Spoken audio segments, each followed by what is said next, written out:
Good afternoon, evening, everyone. I'm Jonathon Dooley. This is James Courtenay. Welcome to those of you online and those of you in person. Today's presentation is tips for running a legal practice. There's the kind of stuff we're working through.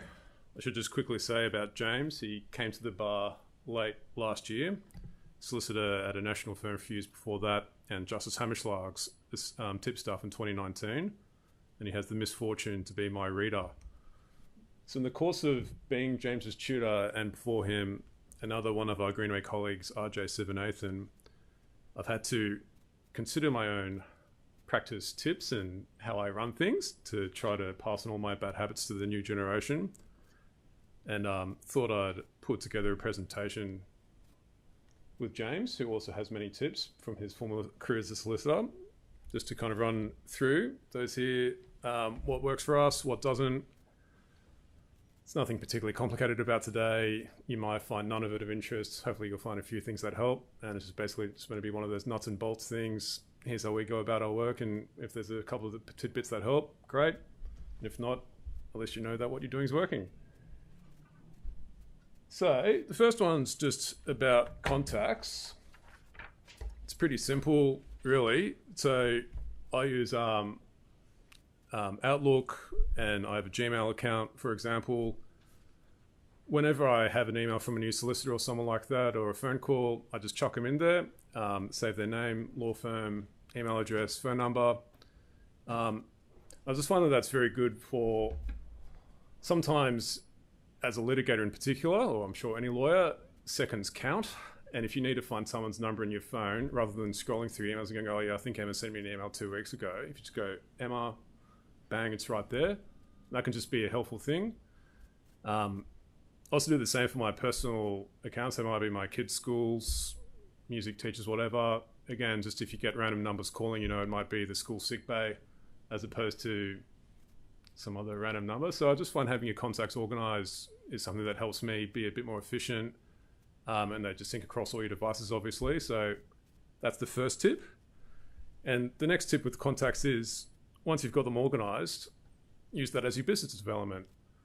So everyone is more comfortable doing different business development things. Some people are very at home, going to big kind of wine and dining events with hundreds of people.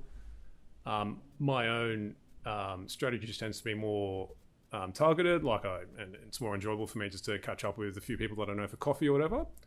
But kind of and this is something I said to James and RJ, when you go to the bar and you're starting a new business, and same as this, if you're a solicitor starting a new business and you're trying to get clients, reach out to them and use your newly organized contacts to hopefully, meet some people, or if you have just met them, to know them better.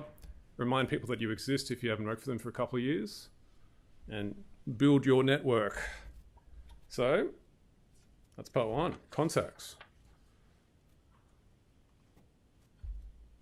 So then we want to talk about emails. Obviously, everyone gets and receives and sends a lot of emails.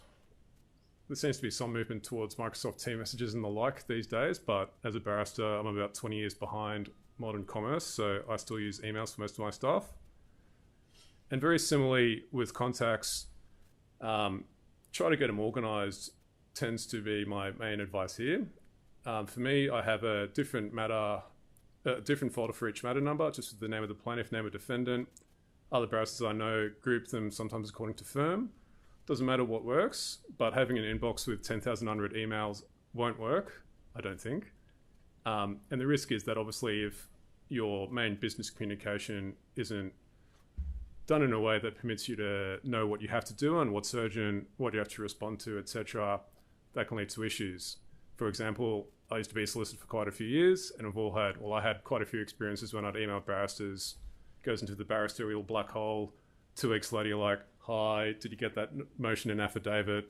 Then you hear they're in a trial or something like that. So just having these systems is intended to basically give you a way to know what you need to get onto straight away, and know what you can kind of park and come to later.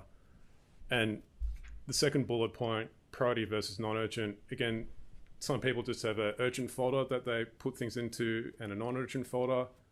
Myself, I often use a subfolder within the matter. So if I have blogs versus Smith, things that I need to come back to and read more carefully, or things that are urgent, I might have a separate folder for that.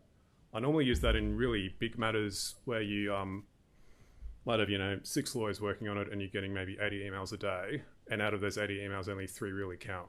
And then you can chuck them in the folder to make sure that you don't lose them amongst all the flack. And yeah, that's what works for me. Again, try different things, find something that works for you. With the archiving and retrieval, I'm not a big fan of just deleting emails wholly from my system. Lawyers and barristers can get sued, and there's a 60 limitation period, or maybe more if it's a contingent loss. So I like to keep all my emails in a place that if something goes wrong, touch wood, I can get them back and then obviously use them to help refresh my memory. Another reason to have them all archived is you might have done an advice or referred to a case or something like that. You think, oh yeah, I had that Blogs and Smith case and I did that limitation point, and then this way you can find it quite quickly rather than it being lost forever. So I use a Mac. Within the Mac Mail program, it has an archive function called Create Mailbox. You can just slide them into that, and then I transfer all my files once that is finished onto an external hard drive. I've got 2 external hard drives, so if one breaks down, you got the second one there. $100, $150, so very cheap. And that's my archiving system. And then when I need to retrieve a matter, very simple thing of just going to the external hard drive, dragging the matter on, and then reloading the emails. As a barrister, I have, obviously, as a sole practitioner, don't have the same IT systems as a lot of firms will, and no doubt a lot of them have their different archiving ways to go about it. But again, the point is just to have a system that works for you and leaves you in a position to be able to practice as efficiently as you can. And the final point here on emails is just to remember that with all written communication, including text messages with mates or whatever, sometimes tone can get lost. And just remember that people who are your clients or colleagues often are under quite a bit of stress. Not many people go to lawyers for fun, particularly if you're in litigation. Their clients are going to be under pressure, and just trying to have a kind of cheerful, constructive tone. Say thank you. There's nothing wrong with that. Because sometimes you can kind of have emails that feel a bit abrupt. For example, you just address it with the first name without any hi or dear before it. I feel that sometimes can be a bit abrupt. Jonathon, can you please send me that submissions? You can kind of feel a little bit like, oh shit, sorry. So yeah, just bear that in mind when you're doing emails as part of your work. Now, I'm going to pass over to James. I should have said at the start, by the way, that because this is there's no heavy legal content, if anyone has any questions or stuff to raise, feel free to jump up. That said, I found at uni, nothing discouraged questions more than someone saying what I've just said. Well, I might start out with sort of the bare essentials, and so not going to get to the content of anything you're writing just yet, and just things to do to not get yourself in trouble straight off the bat. First of all, if you're signed up to professional standards scheme, or if your firm's there, make sure that every email that you send has the disclosure required. If you don't, the Law Society does audits of that and you can get in trouble with it. Question as well as whether that affects your insurance, and it may or may not, but people have raised the question in proceedings and you really don't want to have to deal with it. And that especially goes to where you're sending emails from your phone, because your default sent from my iPhone signature doesn't have any of the information it should have, and it's worth setting it up, because otherwise if you don't, you'll forget to do it, and when you have to deal with an audit about it, it's just a problem you don't need to have. It's very rare to see people comply with it, but hopefully you can be some of the people that do. Be very careful, obviously, with waiving privilege in any communication. You shouldn't be referring at all to the content of any legal advice except to your own client, or if you're absolutely sure that someone's in their camp and is working for them, if you've got external consultants. And the other thing is, just even more than that, really triple check who you're sending your emails to. It's really easy with about 50 Davids working for you to send something to the wrong one, and it can go really, really terribly. So make sure that you check the attachments to your emails, check the recipients, and it's worth the time in doing that. Also be mindful of without prejudice privilege. So when you're making an offer to settle correspondence, or you don't want the contents disclosed, try and treat that in separate communications, and be very careful in open correspondence. So anything that you're trying to advance the matter that might end up before a judge, you're not referring to it, because it creates all sorts of arguments that you don't need to have when you're working towards a settlement. When you're communicating with the court, first of all, just try and avoid it as much as possible. Ideally, parties are expected to sort things out between themselves. If you are going to send something to the court, you should approve the content of the communication in full with the other side and get their written confirmation. And if you can't reach a consent position on what to send to the court for any reason, it's probably better just to write to the court very briefly and politely request that the matter be listed so that you can raise the matter in open court. There's nothing more that judges hate than dealing with correspondence directly to them that concerns substantive issues, and I'll refer to a case in a moment about that.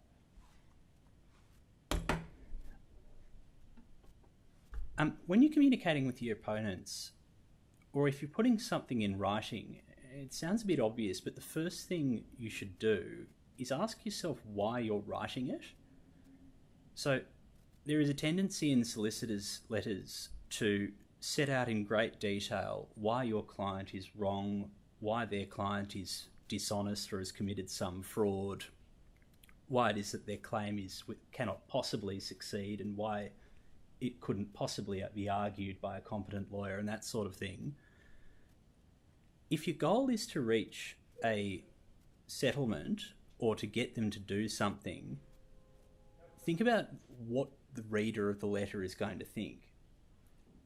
If they're going to be, because you'll have been on the receiving end of dozens of those sort of communications, and I'd imagine that you'd almost never have considered them or never really given them any great weight. And the same goes when you're sending them out. So work out what's the most likely way to get them to agree with your position, or if not agree with it, at least be on notice about what you're saying, so that if it comes down to seeking an indemnity costs order in 5 years' time, you've given yourself the ammunition to do so. Not everything requires a letter, because sometimes you don't need to write to someone. If someone has missed their evidence deadline, but they've filed their evidence the next day, ask yourself, why are you writing a letter complaining about it? What are you hoping to achieve by spending $500 pointing out the obvious fact that a timetable hasn't been met if you're not going to be asking a court to do something about it? And the same goes when you're considering correspondence. Have an open mind, because every now and then the other side does make a good point, or they've come close to making a good point, and if you review it closely, you can use it to work out what the weaknesses in your own case are and patch things up. The other thing is also just to consider, Sorry, it's sort of a question on the previous slide, sorry, and it was about communications with the court and always copying the opponent. So sometimes in practice I find that doesn't always happen, and it just depends if your learned friends are a bit more hostile or aggressive, they'll cut you out. But like, what's the real consequence of that really? Because a registrar did ask me once, like, oh, do you have any submissions to make about that? I'm like, no, because I can't make them, copy me in like emails to the court, which we all know is like a professional courtesy, right? Like, yeah, I mean, it's rare that you will be in a position where you need to actually have the court do something. I've not been in that position before. The risk is that you draw a judge or a registrar who realises that and decides themselves to take a very strong point. So there's a case on the next slide there. Actually, I might point there so you can see it at the bottom there. A case of Cadence 90 Investments. So in that case, you had set of solicitors who were ceasing to act for a client who claimed that they'd run out of money and were essentially not defending the litigation. And in doing so, sort of made extensive... It was a very long letter explaining why the claim wouldn't succeed, even though they're giving up the defence of their case and setting out why they're, you know, all the substantive reasons why their case was strong. And that was sent directly to the judge, along with the notice, along with their notice of ceasing to act. And so this occurred on, I think, a directions hearing convened on a Thursday. At that point, the judge decided to stop the hearing of the motion, send a letter to the solicitors requiring them to appear in court. Now, they were Melbourne-based solicitors. This was in Sydney, this hearing, so solicitors were required to go onto a plane, fly across the next morning and answer a contempt and have the court be heard on whether they should be referred to the registrar for contempt proceedings for essentially trying to put submissions before the court. Otherwise than in open court. Judge took a very, very dim view of it. Solicitors made a grovelling apology by letter, as they should have. They very quickly apologised. And, you know, they gave an undertaking to pay the costs of all the parties wasted by the motion being put over and not to charge for their own work in doing that. So, and in doing so, they managed to get them out of proceedings and, you know, potential referrals to the Law Society and other things, but it can go very badly. I think the main thing is just to focus on what you're doing and not necessarily what the other side are doing. You can't really stop people sending letters. You could if you really had to, but you very rarely do. Best not to engage with it, and best to just play a straight bat. So if you do see someone writing to the court with contentious correspondence, one option is just to write to the court and say, we'd like the matter to be listed, and just leave it at that. Just save your ammunition for later. Because when people are doing it, it is very rare that a judge is going to read what they've said and act on it. You're not. It's just not going to be. It very rarely helps parties to do that. The only other point I suppose on correspondence there, then, just going back to that, is that the decision of Wren nominees is just a useful one in terms of the content of communication between solicitors, and it's not rocket science, but really the statement for Justice Perham is that the court expects practitioners to behave in an adult fashion, and they shouldn't be making allegations of professional misconduct or fraud against each other. Court doesn't have the resources to deal with it. It's entitled to expect that people sort out their own problems and allow the parties to advance the real issues in dispute. So I suppose all of that's one way of saying just, you know, be polite if you can.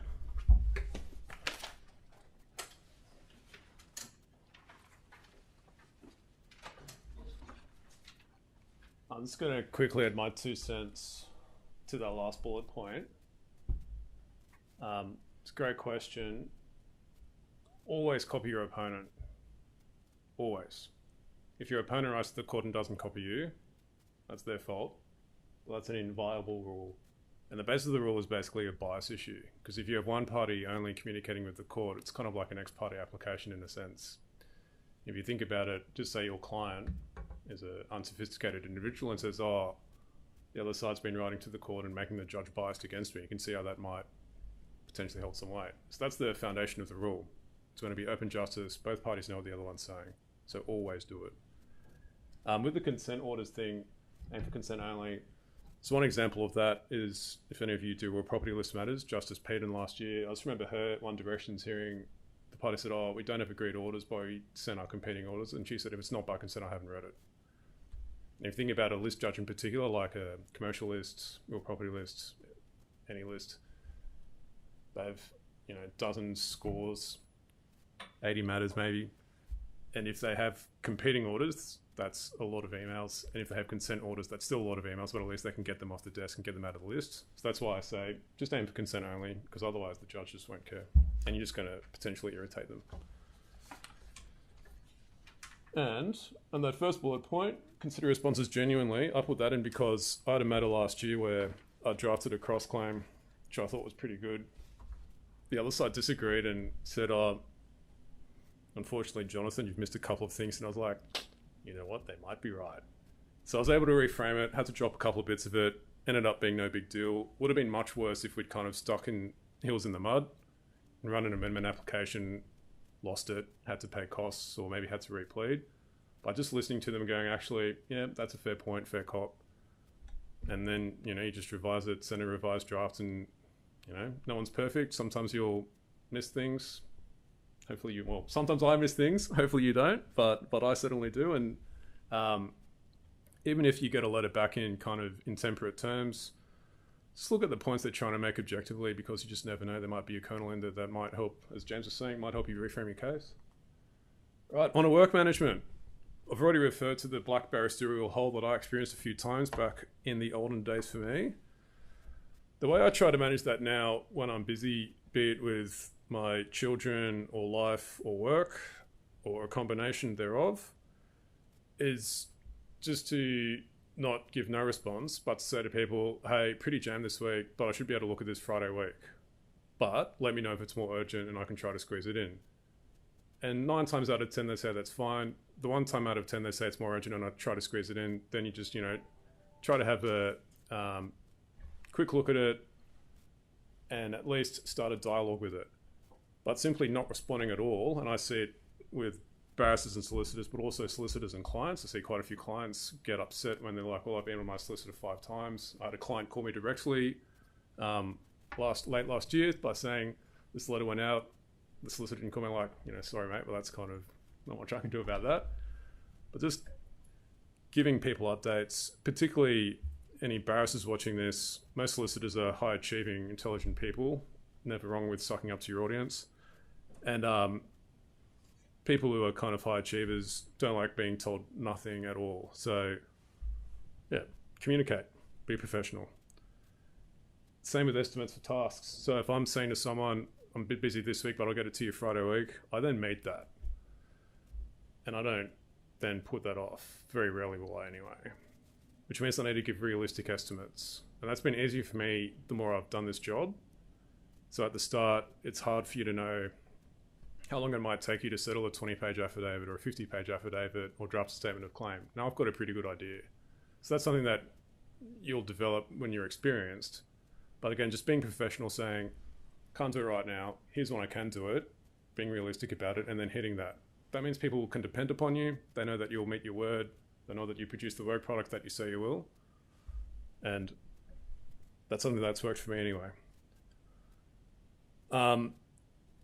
I've noticed in the past that some barristers are a bit shy about sharing working drafts, and maybe some solicitors are too. I tend not to be. I find it can be quite effective to keep people at ease, to know that you're working on things by sending a draft saying, hey, this is a bit rough and ready. It's about 50% done, but just so you know, here's what I'm kind of thinking. And, you know, if you think I've missed any points here, or if you think that there's a section that needs to be added, let me know. And I find that feedback can be good, because if there is something that you've missed, or if the structure can be improved, or whatever it might be, it often is good to know that a bit earlier. And it also gives people comfort that you are looking at whatever it is you're meant to be looking at, particularly with, you know, long-running, huge tasks like really long submissions or long affidavits or long advices that might take 10 solid working days. To give a draft after, say, 6 solid working days when you've kind of got all the facts together, for example, that can often help. And also, if someone will be reviewing your work, be it you're a junior barrister working with a silk or a junior lawyer working for a partner, that can help them manage their workload too, because instead of having the massive advice the day before it's due, they can accommodate that with, if they've got to pick up the kids from school or their other work commitments, they can start a bit earlier. So if I'm just, again, being professional about it, not being too precious if it's not perfect, but just saying, look, this might have some typos, it's pretty rough, and just being straight up about it. That's worked for me quite well, and I haven't had a problem with it. You can try it if you like. And the life work thing at the end, and being assertive. So I've got a 9 and a 12-year-old. Both of them are a bit of a handful, and there are times that I have to, pick them up or take them to appointments or whatever. It might be medical, might be whatever it might be. And I don't apologize for that, and I don't think anyone should, because we're all human beings outside of work. Some of us might have elderly parents, others might have relatives that need to be looked after, others might just like running marathons and have to do lots of training for that. Whatever it is, I don't think you should apologize for having to look after kids, particularly for any male people watching with kids. I think it's good for men to embrace the fact that they're a parent and that they need to be involved in their children's upbringing.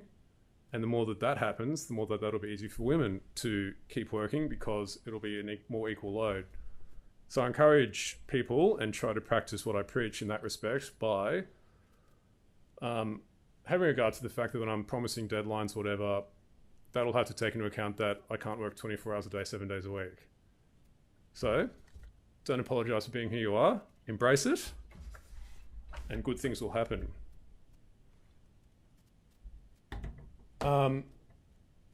With calendar, with the first one, calendar management. So I just use the calendar app in my phone. I use my Outlook calendar for work, and I use a Gmail calendar for personal stuff. So it's just got all my, personal commitments. I don't share my personal calendar with my clerk or anyone. They can see my work calendar, but they don't know when I've got to take my 12-year-old to the podiatrist next Monday at 3:05 for a checkup. I know that though. And I've got them all synced in the one calendar invite or in the calendar section, so I know exactly what I've got on each day. And so when Joe, my tremendous clerk, says, can you do a conference from 3 till 5? I'll be like, no, I can't.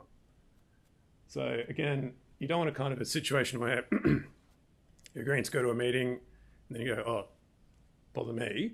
I had something else to do that time. And then you're frantically calling, might be your spouse, mother-in-law, someone to pick up the kids. So just try to be organized, professional, make sure your ducks are in a row and you're not leaving yourself short-handed.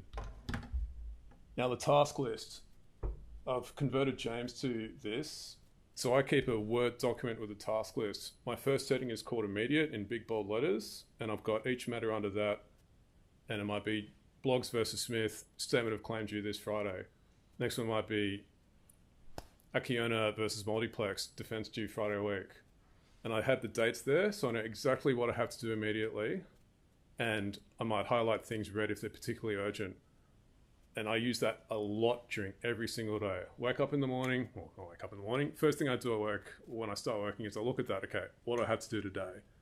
And that might change according to my emails, right? So I might get an email in overnight.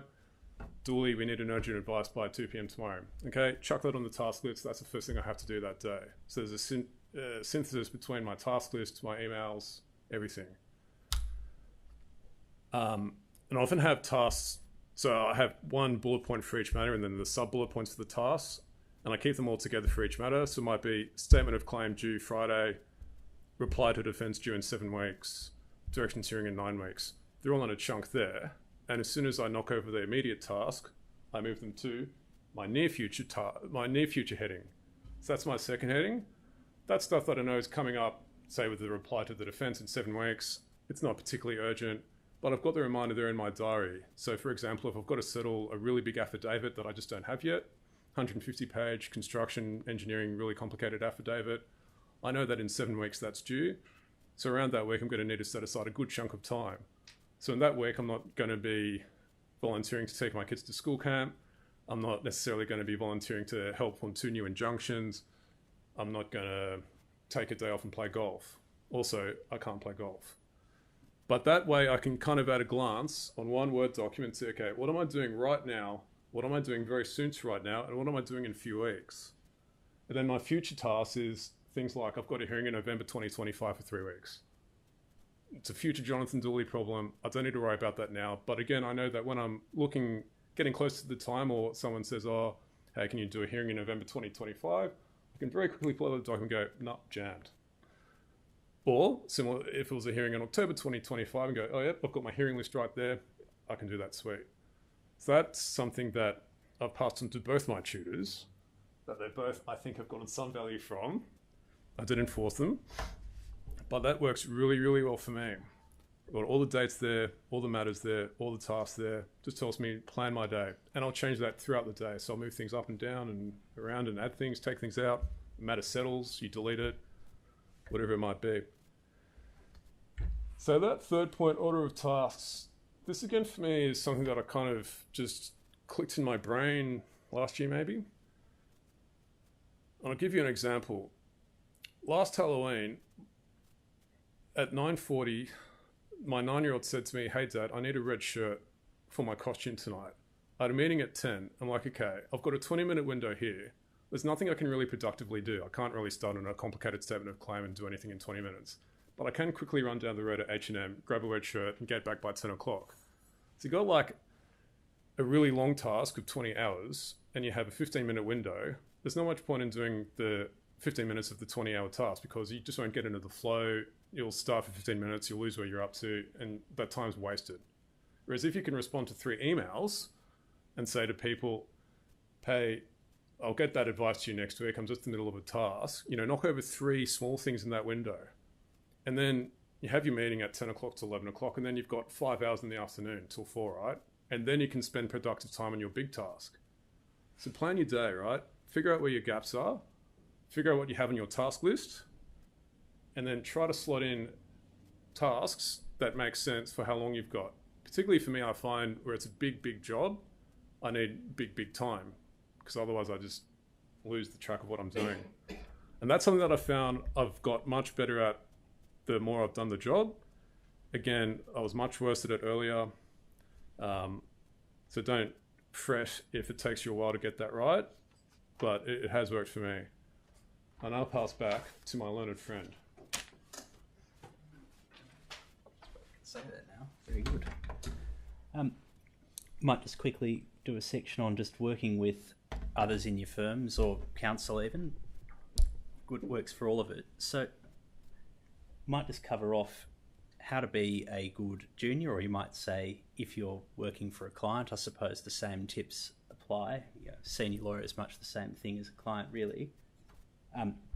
How to work with your junior lawyers and tips on sort of getting along well with everyone. As to being a good junior lawyer or working for anyone really, your job is really just to make their life easier and to take on the burden of things that they can't do. So that involves you have the time and the capacity to do things which they don't. They'll have the experience and judgment that you lack. So as a starting point, it's good to work out what they're trying to get from you when they're giving you a task. Ask what their goal is, and then also ask what they imagine what it looks like. And half the time they haven't thought about that, and that's a useful discussion to have because you'll avoid problems later down the line when really they were asking for something very simple that you could have avoided half a day doing, or equally they might have been expecting a lot more out of you and they'd asked for it by Friday and now they're really in a bind and have to work over the weekend. So it's better to have those conversations early. When you're being given work too, try and work out the broader context in which you're doing it. So if you're being asked to go through a pile of 100 documents or something and note references to a particular topic area, half the time you'll find that you don't know what you're doing or why you're doing it anymore, and you're just dragging things into a table or something ghastly like that. Whereas when you've actually had the conversation of, oh, well, I'm actually just trying to prove that this person knew that something wasn't true when they were making some statement, you'll start picking up all the other things in the documents that are relevant, and you'll be much more across the case, and your product will actually be useful, or you'll realise that the instructions that they gave you weren't quite the right instructions at all, and you'll have something to go back to them early and fix what the problem is. And then as to problems, as a junior, part of your job is to be annoying and to find problems in things, because you have the capacity to find them and to really get into the gory detail of things. So that's something you should be doing. But when you've found them, it's a good idea to bring, when you do have a problem with something, also try and propose some sort of solution and to have thought about it for yourself first. And that's good for you, good for those you're working with, because you have now offered them an opportunity to fix something, and also it's good for your own practice because you've now moved up from doing some horrific document review or something like that to now actually being actively involved in shaping the decisions in the case. Sort of the opposite set of rules apply when you're instructing junior lawyers. You want to set your expectations early as to what's required in terms of timing and what the actual form of the output is that's required. And to do that properly, you do need to spend time thinking about what you want. Because the natural reflex when you have a large piece of work to do is to palm it off to someone else. That's all well and good, but if you don't spend the time working out with some precision what you're trying to achieve, all you'll have done is sent someone on an errand to run around and then come back with something, and you might have succeeded in putting off doing the task by a couple of days, but you won't have actually saved yourself any effort. And so when you're briefing a junior to get onto a task, I think err on the side of over-briefing them with what the matter is about anyway. If nothing else, you'll get them experienced by osmosis in how matters like work. So, I mean, I've told about, well, in one case I was working on for about a year, I would have told about 20 paralegals the entire state of issues, which is probably overdoing it, but at the same time, paralegals don't mind not working and listening to that sort of stuff. And then when you do ask them for work, they're actually happy to work with you because you take the time out to teach them what they're doing. I mean, on delegation too, I think as a rule of thumb, it's better to overdo it than underdo it. There's nothing worse if you're in a large firm than being asked to turn a set of highlights in a comment that someone's already drafted in full and basically pick out rats and mice references to things that you don't know what they mean. You're unlikely to get your juniors very engaged in what they're doing, and it's quite easy to be lazy as a junior lawyer and turn in bad work and sit on your laurels, or at least it was where I worked. Whereas if you give someone the responsibility for actually using the work that they're doing, so if they do have to do the horrible discovery work, that's the sort of bad part of the job, give them the advice that that's being used for and let them have a first turn at it because they're across the facts. One, it saves you time because you've got a first draft of something. Secondly, it also makes sure that the work's been done properly, because you'll find that when people do work for you just in order to fulfill some instruction that you've given them and, comply with whatever a lawful direction at work is and not be sacked, that's one thing. When they have to be the one that's actually using their own work, you'll find that it's usually much better quality. As to the last point, being a good person, that's not some sort of... this is a CPD, not a sermon or anything like that, but just about getting along with your colleagues in general. It's obviously a bare minimum requirement, and you can read the rules about that, so you're not supposed to bully people or sexually harass them or that sort of thing. That's expected, and we all know that. But your practice will work a lot better if you try and be engage with your colleagues, be friendly to them, help them out, and then accept help from them. You'll find that you'll get much better work from people, and you'll work with other people much better when you're just friendly with them. And it's surprising, I mean, that sounds so obvious, but it's pretty common in large firms for people to be shut in and difficult to work for and, give out instructions with no real respect for other people's time or priorities. And what you tend to see is people reach a bit of a ceiling, especially in large firms, because they might be perfectly competent lawyers in their own right and able to do work that's given to them, but you're not going to get very far unless you can also have a bunch of people who are willing to help you and work underneath you. And so a lot of the younger partners, or to say junior partners who are starting out, you'll find that they have a sort of rusted on following of graduates or lawyers or senior lawyers within the firm already. And the only way to do that is to sort of, you know, maintain your relationships with other people and just be easy to work with.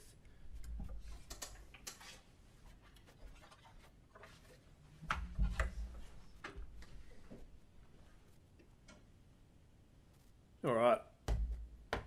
Documents, as long as they need to be, not one word more. Quoted from Justice Stevenson, who was giving the swearing-in speech where I happened to move a guy's admission last year, but I thought that was good advice. I'll give you an example. I recently saw a letter that I had to settle when the law firm had said we refer to the previous correspondence and listed about 12 letters, which may sometimes have its time and place, but I was able to change that to we refer to most recent letter and delete the rest. So instead of the first half page being a list of correspondence that everyone knows, just take it out. It doesn't matter. It's often hard to make documents as short as they need to be because that takes time. But if you can be succinct and can make your advices to clients punchy, your submissions to the court punchy, try to do that. Just try to really get to the guts of it, punch out the point. Document bundles start at the beginning. By that I mean the order of the documents. So if you're preparing, if you're a lawyer working in a firm and trying to get an advice done for a client, or preparing a brief for a barrister or a court book for a hearing, start at the first event and work your way down. Sometimes you see bundles in reverse chronological order starting at the most recent event and you have no idea of the context. So you have to then turn back to the beginning. Sometimes even worse, you have bundles that have no discernible logic to their order, which doesn't help anyone. So with most fact-heavy cases where you're doing big bundles, you just have to start at the beginning, do it once, do it properly, and there's no other way to do it. Do it chronologically, not thematically, 95% of the time. The kind of examples of the 5% might be if you're doing a damages analysis, say for a big building project, and you've got discrete elements of that, probably doesn't make sense to amalgamate them all chronologically because head of claim A might be different from head of claim C, and if you mix them together chronologically, it'll be less clear than if you treat them thematically. But yeah, almost most of the time, do it chronologically. Yeah. Now, highlighting and tabbing. There's another favourite of mine that I passed down to James and RJ. This is a folder that I randomly pulled from my shelf earlier today. My tabbing system is, I put my first tab up the top of the page, there. And my second tab, this is a bad example because my first tab's also, the second tab's also at the top of the page. My second tab's there. Third tab's a bit further down, etc. What I've seen a lot of people do is they put a tab where they've highlighted, and then what you end up having is normally a complete mess of tabs that aren't user-friendly. This way you have kind of 5 or 6 sections, very easy for me to turn through that folder. I don't get lost, etc. I also put a few up the top, but only a couple for really, really good documents. So you see here I've only got 3 in a whole folder. That's pretty typical for me. For example, if you're running a contract case, the contract will go to tab up the top. But that kind of critical document, that way that's very easy for me to navigate folder. I know exactly where the things are. You can obviously write notes in the tabs there. So that's a system that works for me. With highlighting again, I've got a bit of a system I use, which is, I don't actually know what I've done in this folder, but I normally use orange. I don't over highlight, so I just kind of do a bit so my eye's drawn to it. I find that people who highlight 90% of pages, I'm like, you may as well just print it in white because everything's highlighted. Highlighting is meant to draw stuff out to you, right? I use pink highlighting for really important stuff. Again, I'd say probably once in every 100 pages. So when I see a pink highlight, I know that that's a really, really good bit. I might be cross-examining someone, and that's like the critical proposition to skewer him or her. So that'll get a pink highlight and maybe a exciting tab up the top. I use green highlights for dates of letters or emails. Again, if you're flicking through, particularly as a barrister, I suppose, but even as a solicitor, when you're doing an advice, whatever, if you've got a long email chain, sometimes the emails can, kind of be hidden right at the bottom or halfway through, or it's easy to miss an email in a chain if there's like 6 on one page. Just highlight the date. Then you can kind of turn to the page. So if your honor goes to about 0.5 on that page, you can see the email there of 16 February 2024 at 9:59 a.m. because you've highlighted it. So that's my system of green for dates, orange for general, red for good bits, tabbing on the side in a kind of accordion style. You don't have to adopt that, but try to do something consistent. So when you come back to folders or whatever it might be, you kind of know what you're looking for. You go, oh, okay, red highlighted bit, that's really important.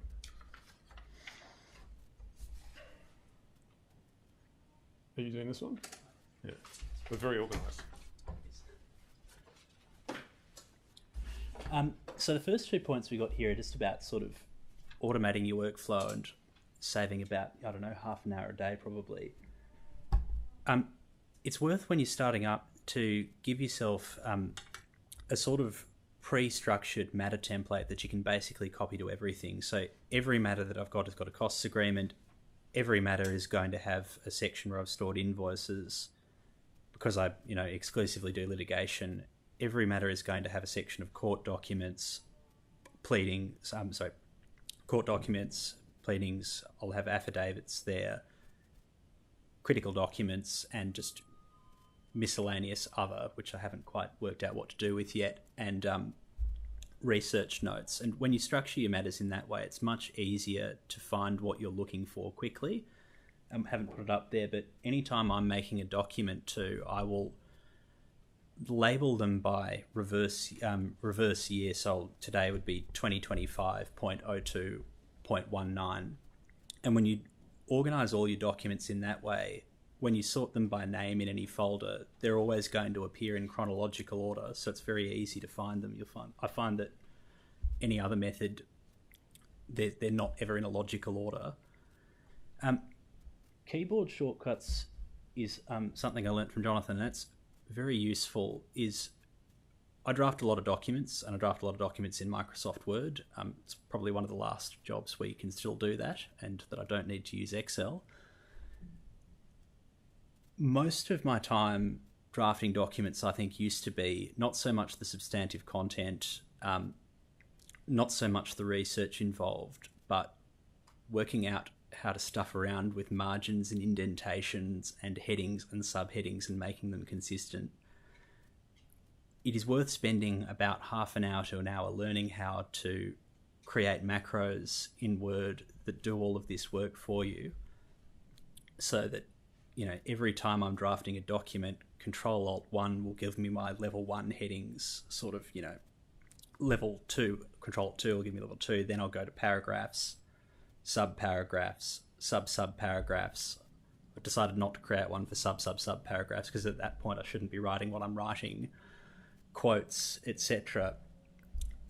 Doing it that way, it has saved me. I swear it probably saves me about 2 or 3 hours a week in total in drafting documents to have set that up. You're welcome, mate. Yep.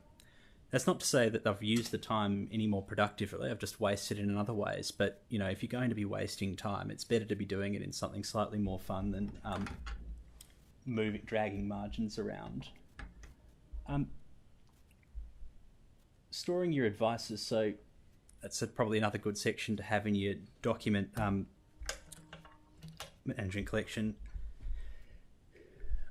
Just general practice. When you're sending advices, some people like to send drafts, some have a strong aversion to it. I'm a big fan of giving clients my advice in draft, but you should be doing it for the right reasons. So it's a very good idea to be sending draft advices if you're trying to clarify your instructions or just to confirm that it's answering the question they're really looking for. A lot of lawyers when they're instructing you don't fully understand what they're after. They might be asking you, is this guarantee that my client signed going to be enforceable? What they're really asking you is, could my clients be sued on this, or do I have a problem? And so when you've drafted document, send it across, and make sure that you've accurately captured the question you're being asked and that you're giving something that's actually helpful to them.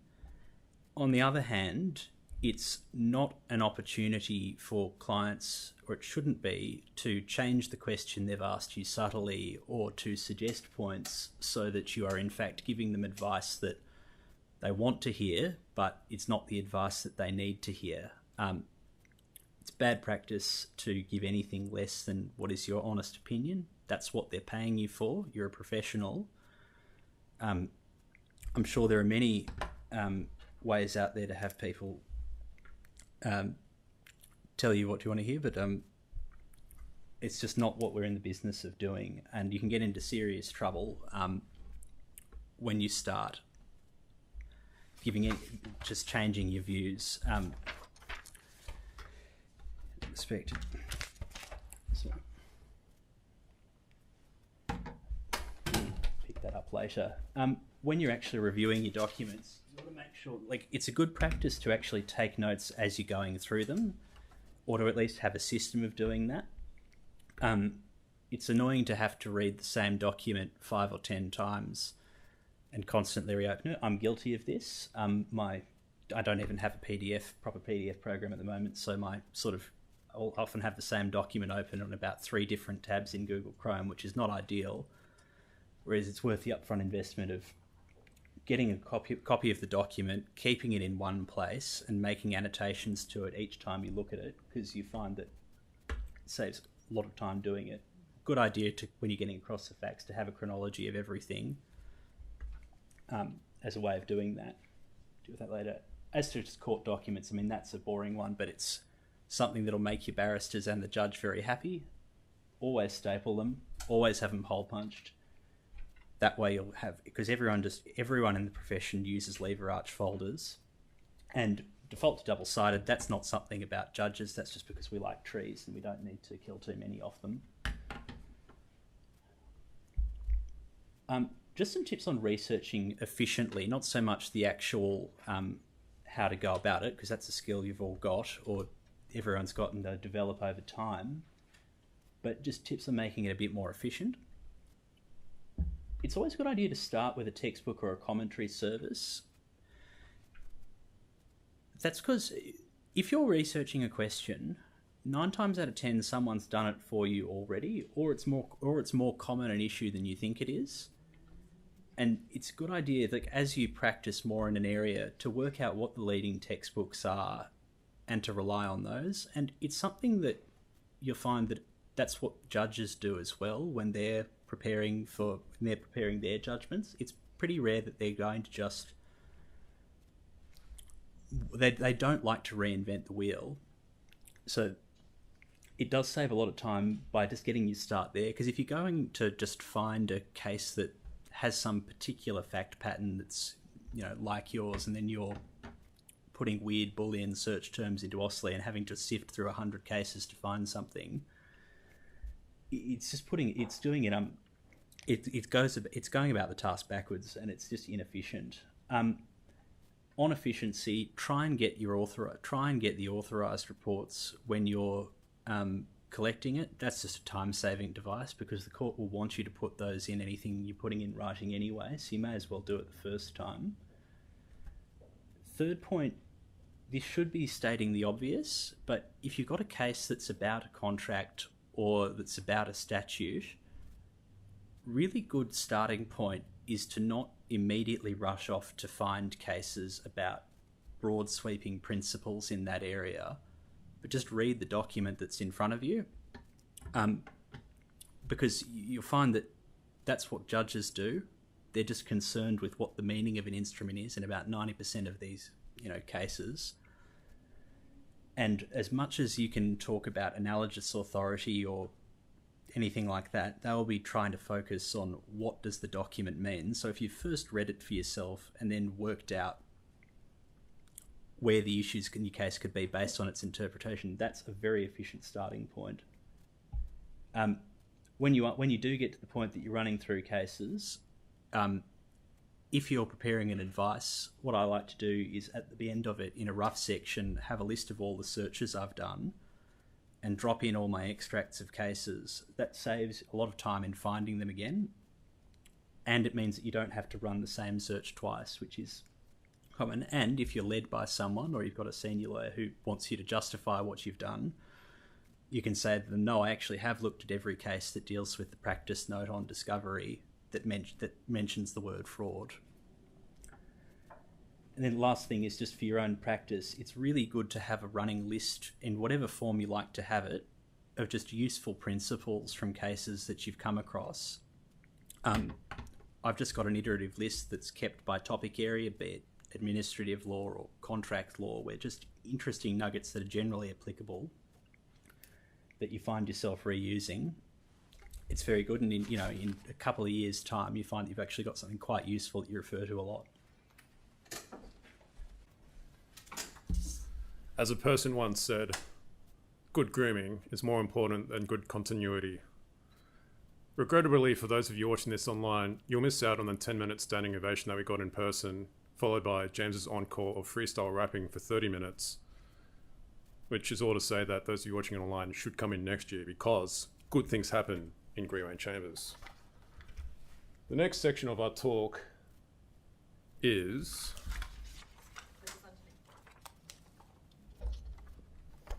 very smooth transition, billing. With this, it's important, well, I recommend not letting it build up. So don't kind of think to yourself, oh, I'll just chuck in all my time entries on Friday for the whole week. Because what happens is you just end up forgetting what you did on Monday, Tuesday, Wednesday.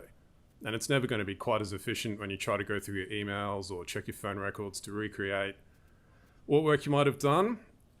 If you're a salaried employee, it doesn't make any difference, obviously, to how much money you're getting paid, but your partners who do end up getting paid relative to how much the legal billings of the business are will probably get cranky. And if you're self-employed like me, obviously, if you lose that time, it's income that you lost. So try to be professional, try to be efficient, and just get it done every day. When you are entering your narratives, think about how it's going to be perceived by the person to whom you're sending the bill. Legal costs can get very, very expensive. Think about how you would feel if, for some reason, you got a bill for $80,000 comprised of $50,000 solicitors' fees and $30,000 barristers' fees. You'd want to be knowing what work was done and why you have to pay basically the cost of a new Tesla to lawyers. So have some sympathy for the client, and that also can be a business development opportunity or an efficient way to explain to the client what work you've done. So put in a bit of detail, explain the service you provided, because you are providing value. Doing law work is hard, and don't be shy about trying to explain in a couple of sentences if needed why you're justifying 10 hours of work at X dollars per hour for a few $1,000s. The third bullet point is something that I've tried to develop in my practice and always been pretty big on, particularly for new matters, which is before my first bill, I often just touch base with respect to timing and with respect to quantum, in particular for new law firms for me or for solicitors, new clients. This just means, for example, if I am sending a bill but the solicitor might not want to be billing for a couple of months, before me sending a bill and the solicitor saying, oh, it's not going to get paid, I can just send an email saying, hey, I'm thinking about sending a bill for X dollars. Is now a convenient time, or is the client kind of need to hold off for a bit, or whatever the reason might be. And quite often, solicitors, well, not quite often, sometimes they say, yes, can you please hold off? 9 times out of 10, they probably say it's fine. And similarly with quantum, if you are unsure about how much your invoice is and if it meets expectations, I would suggest just touching base about it, saying, hey, my cost incurred so far is $6,000 plus GST. Is that in the range you were expecting? Solicitor writes back and say, actually, we were thinking it might be more like 4K. To my mind, it's better to have that discussion before sending the bill, because once you send the bill, it puts everyone in a bit of a tough spot. The solicitor then needs to think, oh, am I going to have to pester the client for more money? Am I going to have to pester the barrister to drop his or her bill?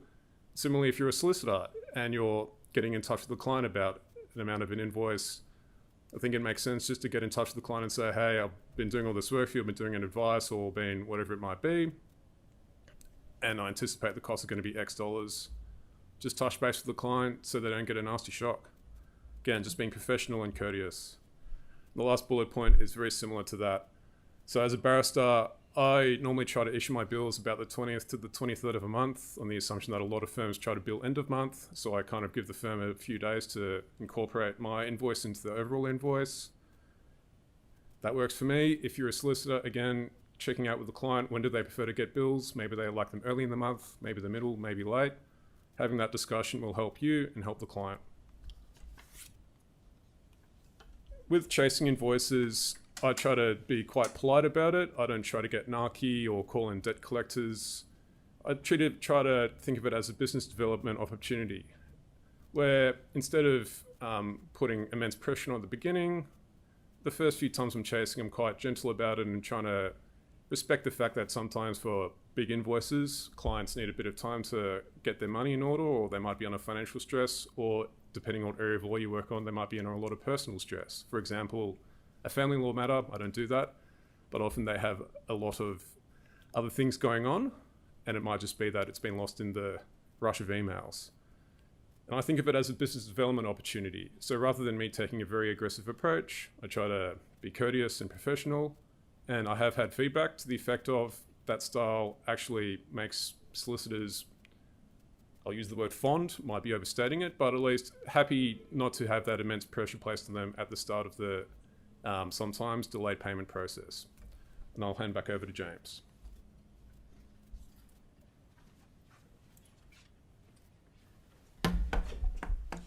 So just on tax, similar principle to getting your bills in order. It's that you want to do things early so that you don't have to struggle with it later. So you should have a system for recording all of your tax expenses, whatever it is. If you're in a larger firm, that might just simply be handing your receipts off to PAs or something similar. But if you're running your own business, it's good to set up something early and do it consistently and quickly. So once you get your receipts, scan them straight away, maybe email them to yourself with the description. So, for example, monitor from Officeworks 2025-02-26, so that you've got them in order and that you know what all your purchases were for. Because if you do have a bunch of invoices sitting in a desk drawer or something that you're trying to deal with at the end of month at tax time, it can be very difficult to work out what you've done, and it can take triple the time. Also important to get that into your practice management software so that your expenses for the month are catalogued with your income. Makes it much easier to prepare your business activity statements and that sort of thing, so you don't struggle later.